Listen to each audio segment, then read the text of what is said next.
So I'm back kind of debating what to do with the line cord. Line cord itself is just old. It's stiff. It's seen better days. I bought a set of these. They were pretty inexpensive on eBay. Or not on eBay, on Amazon. Let me take one apart here. It's a US North American plug. That screwdriver's not going to do it. One of these should. If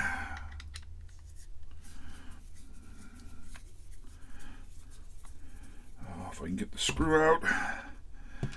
Bought one of these thinking I would just use the screw terminals on it to connect the end of the existing line cord. But I'm not really enamored with this. The strain relief is weak. I mean, it would work. But the more I looked at it, the more unhappy I am about it. I just don't know that this is the direction I want to go.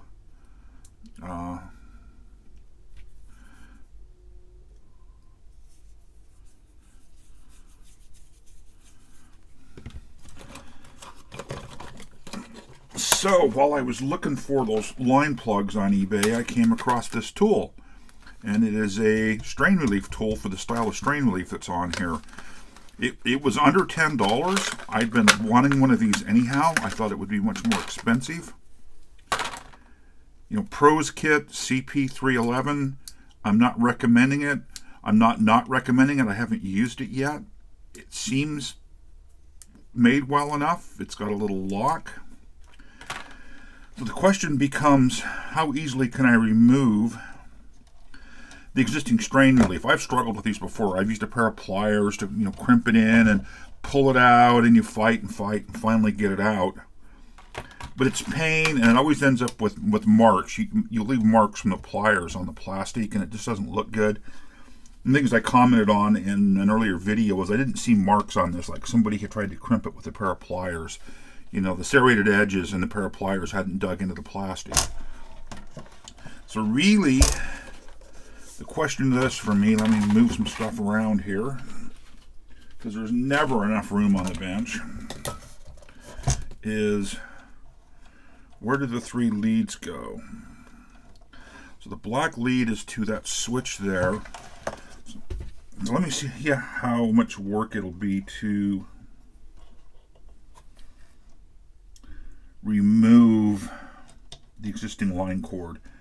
The two power leads are easy to get to. I'm going to fire the pencil up here and see if I can release them. The hardest one is that ground lug down there, and that will require me to release a screw here. And it's a flat. Of course it's a flat. It's one of the two transformer mounting screws. And the problem here is the nut is spinning with it on the other side. I'm sure none of this is on camera well. Let me see if I can get a grip on that nut enough to keep it from spinning.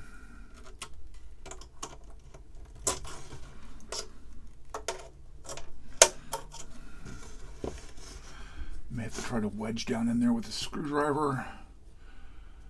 This is what I was afraid of, was that nut is difficult to get in on.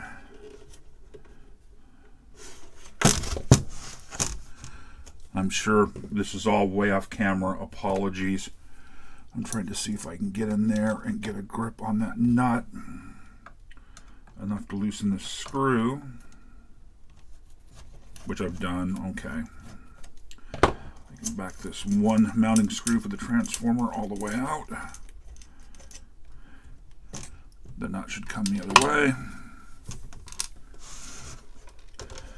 So what I've just done is remove the screw here on this side of the transformer, and that released the green wire, which is the earth, in this case for the power cord. We've talked about this in videos before. Ooh, that's kind of tight, getting around there. In US wiring, the black wire is the line or hot, the white wire is the neutral, and this is a earth ground. And what happens is if the black wire were to get chafed and touch anything metal in here, the metal could become at 120 volt potential, but because there's a protective ground and earth ground, it shorts instead to earth ground, kicking the circuit breaker out, and basically not electrocuting somebody or killing somebody. So it's an important lead. Let me try to figure out the easiest angle for me to get fingers and soldering pencil in here. And I think in this case it's going to be this way for me. I want to get a hold of that black wire. I think it's just tack soldered on here. I don't think, yeah, it was just tacked on there. There was no hole that it was wrapped around through. It's a little bit cheesy. I can see on the white one that it is wrapped around the post on the switch.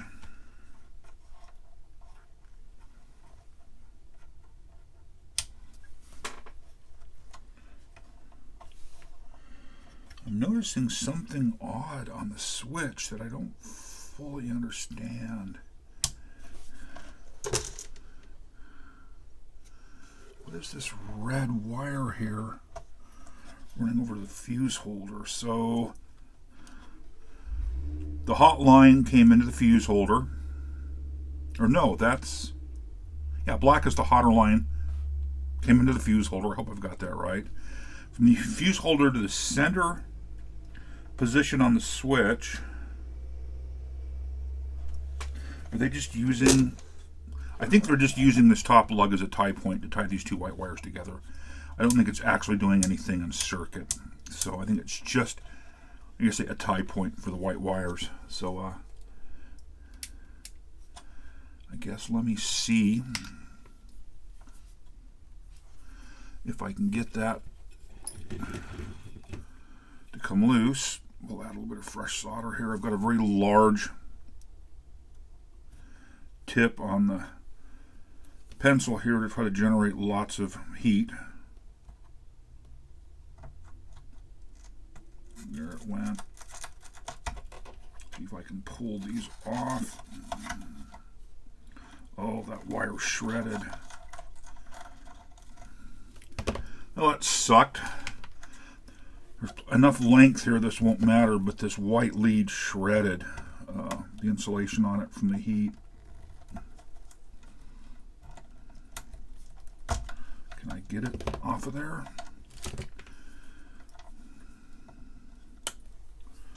There's enough length that I'll be able to recover from that, but it's still ugly.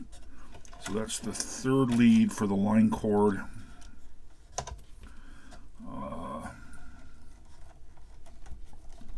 See if I can remove this mess, which did come out okay. So really, at this point, I think, see if that little tool works. Well, it better work because I'm committed now. And see if I can get the strain relief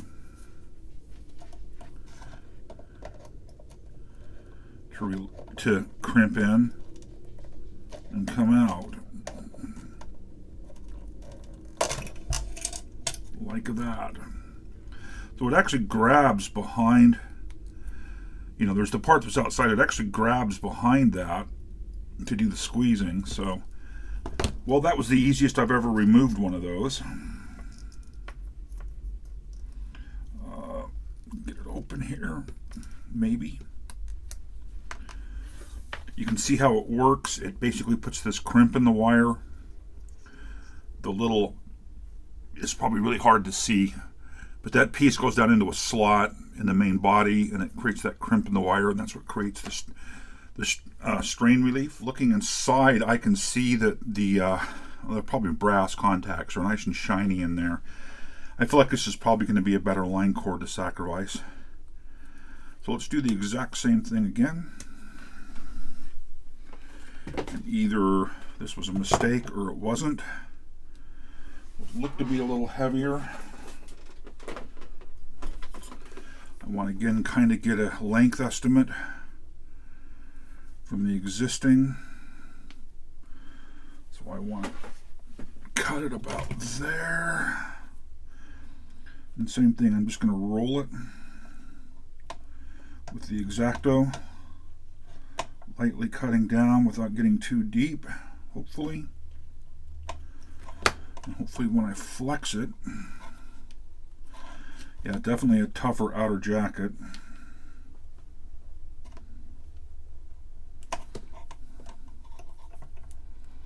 There it gave way. Yeah, those feel heavier.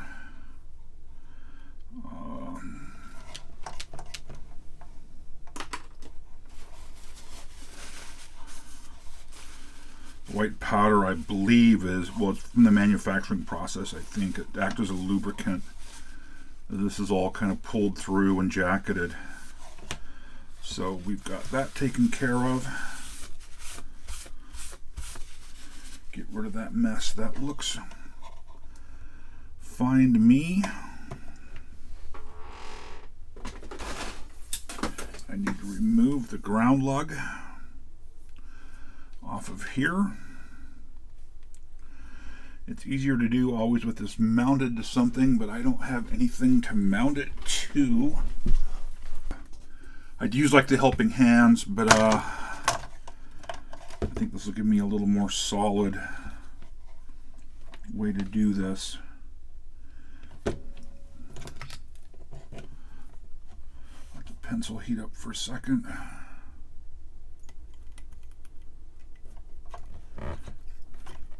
What I want, of course, is that wire removed. And this whole mess can go away. That looks more like copper to me, and it twists like copper in this case. It feels like it's real copper wire and not copper-plated aluminum that I hate. I just think that's honestly a disaster waiting to happen, the copper-plated aluminum. But you do see a lot of it. I didn't use any flux on that. I probably should have.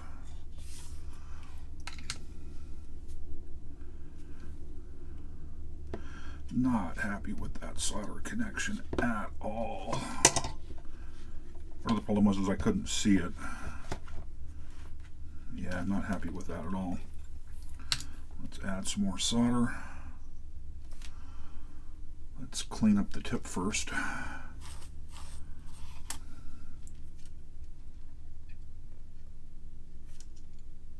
That's better.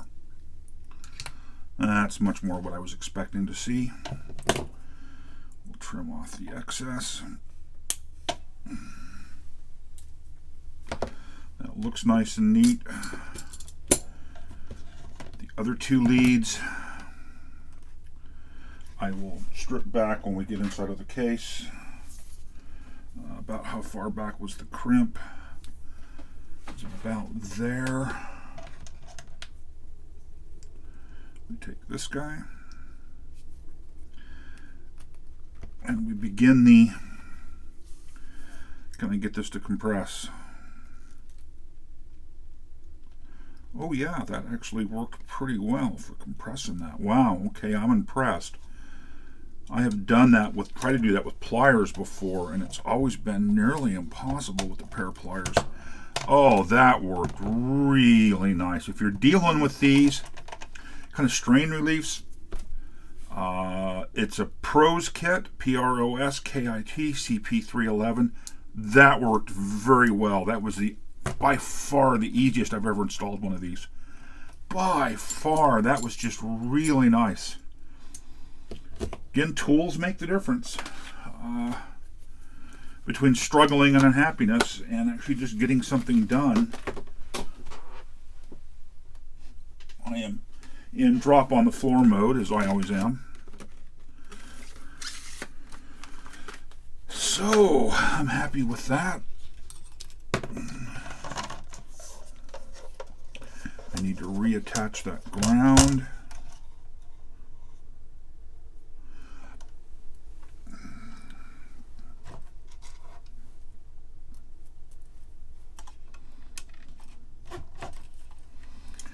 Tricky spot to work in. I think I'm going to See about releasing the fuse holder. Usually you can squeeze in on the sides of things like the fuse holder and get it to release. I may need a large pair of small pliers. Oh, that's too small. I do believe. Oh, no. That got it. Well, it had it for a minute.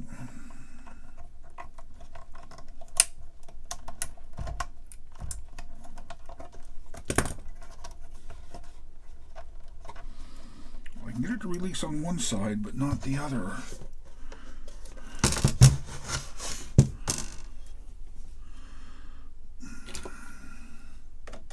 It'd be easier, honestly, with that out of the way.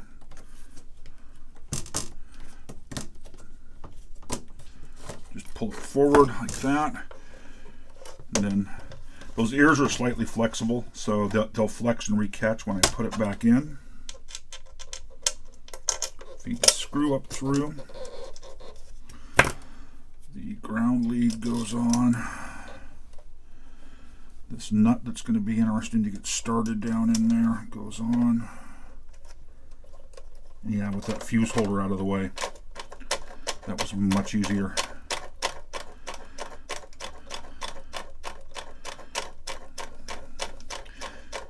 Yeah, grounding like this to the case of the transformer is really common. The transformer internally could fail, and one of the primary windings could short to the case. And again, you want that to blow the fuse, cause a disruption. I do realize this is probably off camera here. Apologies. Let me get that tightened up. I need the flap.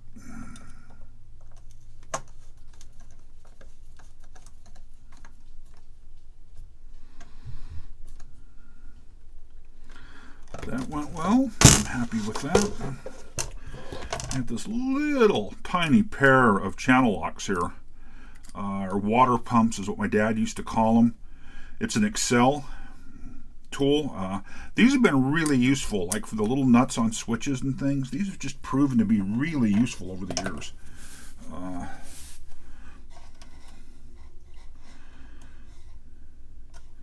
that was really just tacked on there, which I think is kind of a piss poor way to do it. I don't know if there's a hole there or not. Let's see if we can get the solder on. There is, but it's really tiny. I don't know that I can get the wire to feed through there. It's really meant for a spade connector and not necessarily be directly soldered like this. No, I want more of that stripped back than that.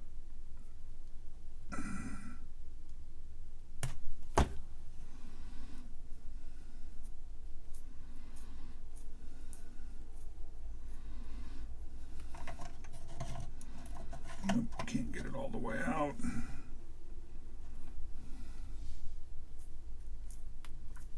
Oh, I got a dog in the garbage down there again.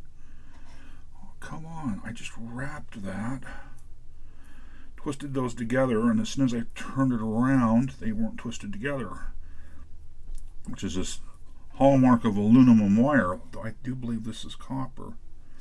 Okay, that did fit down through the hole. I'm going to pull it back flush like so.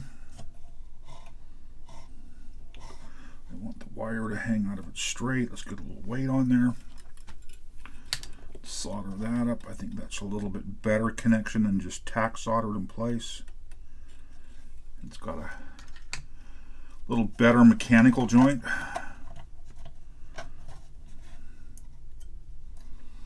Should be able to get under there and trim that.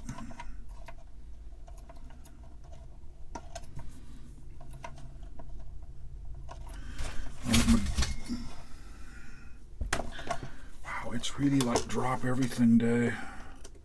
I really don't want to cut in the direction where the bits of wire could fall. That's better. I can at least see it here. Okay. That got it. Let me get the little hunk of cut wire up out of there. That gets the black to the fuse holder, which we can reseat back into place. And then it becomes bringing the 2 white wires together on that lug. I'm very happy with how easily the strain relief went in, and it's not all scarred up and ugly looking. So this is just a mess. Insulation on this wire did not take that heat well, but there's plenty of length to get back there. That dog better not be in the garbage.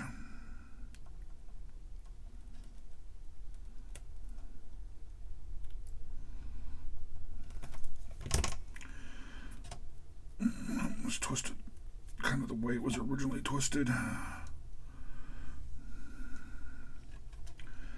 gonna hopefully bring it up through.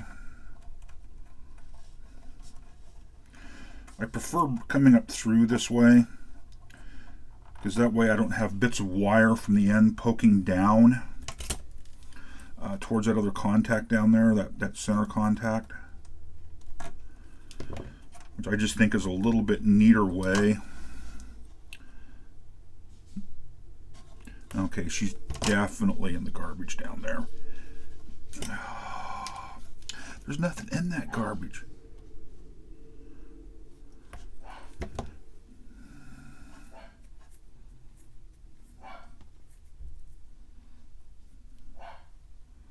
See if I can get this one through there.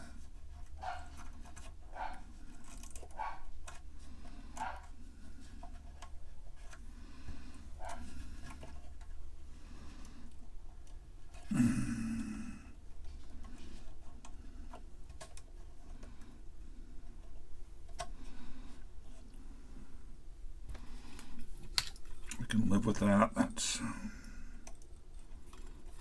just took a fair amount of heat to get to unsolder before, so I'm expecting a fair amount of heat to get it to take solder.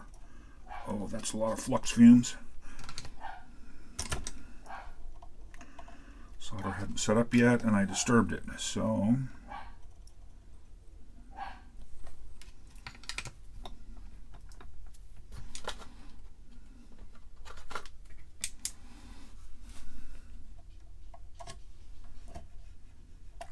hopefully I didn't damage the switch.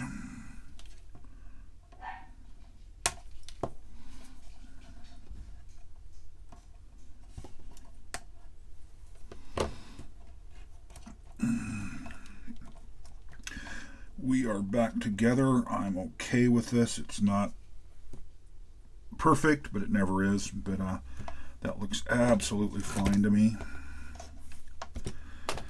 Get some stuff out of the way here.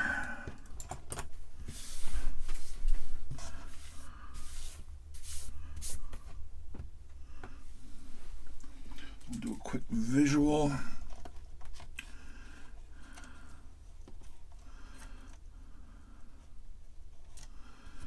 I don't see any issues.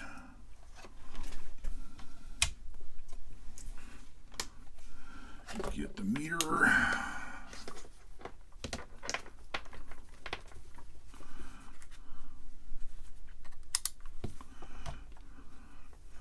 Hopefully that's somewhat on camera.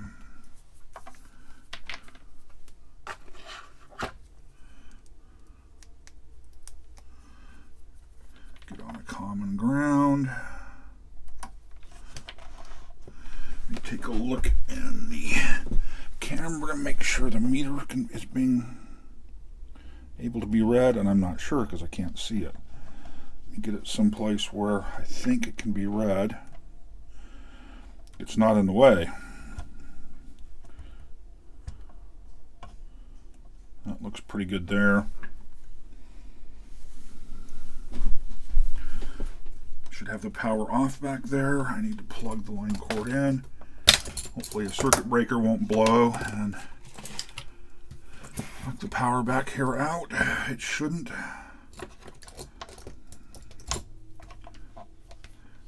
Route this back around. Let me get that solder out of the way. Route this back around. this way.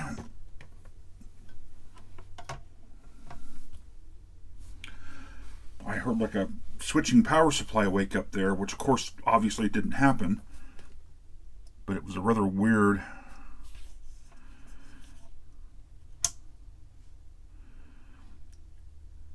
Got 12 volts as we expected. We've got I think it's about 18 on here, 25 actually. 25 or so here, I believe. Okay, 12, I don't remember what we've got is. God, I don't want to short that to ground. We should have plus 5 there. We should have plus 12 there. And we should have plus 12 here. Or no, we should have, I'm not going to, well, I can poke at it here. We should have plus 12 here, which is actually the minus 12 in the end, and it does say minus 12. So the 3 supply rails are there. The little logic probe LEDs, you probably can't see them there, that are built into the motherboard, have lit up. There's no smoke and fire. I'm happy with that. We have a line cord, a US line cord attached. It's a nice replacement for the original one using the original crimp or strain relief. I'm happy with that. So we've converted it to 110 volt operation. We've replaced the line cord. We've gone through it. Really, the next thing is to spend a bit of time, get on the video out, see what that looks like. You know, generate, hopefully it'll generate a picture. It should.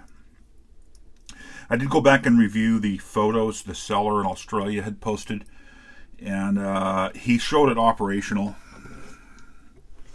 I don't believe we've done anything here that would change that. I lost a little paper tag for that 2708, and it's just not going to come back, and that makes me sad, because I remember in one of the videos me saying I don't want to lose that, and I've immediately, of course, lost it. That's just kind of reality. Anyhow, the other thing I was going to mention quick is on the first video I posted, there was a comment from somebody else, I think he's actually in Australia, who bought one of these, I suspect from the same seller. I got the manual posted for this. I've done a scan of the manual.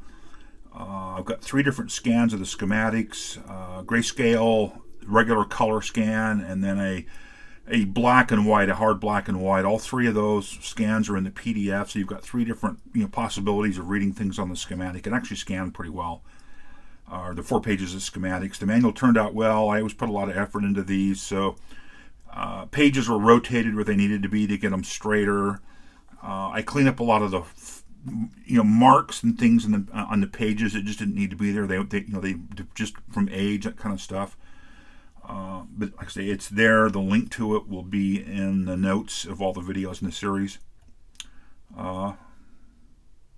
Anything else to say here? We replaced the line cord, accomplished what I wanted to.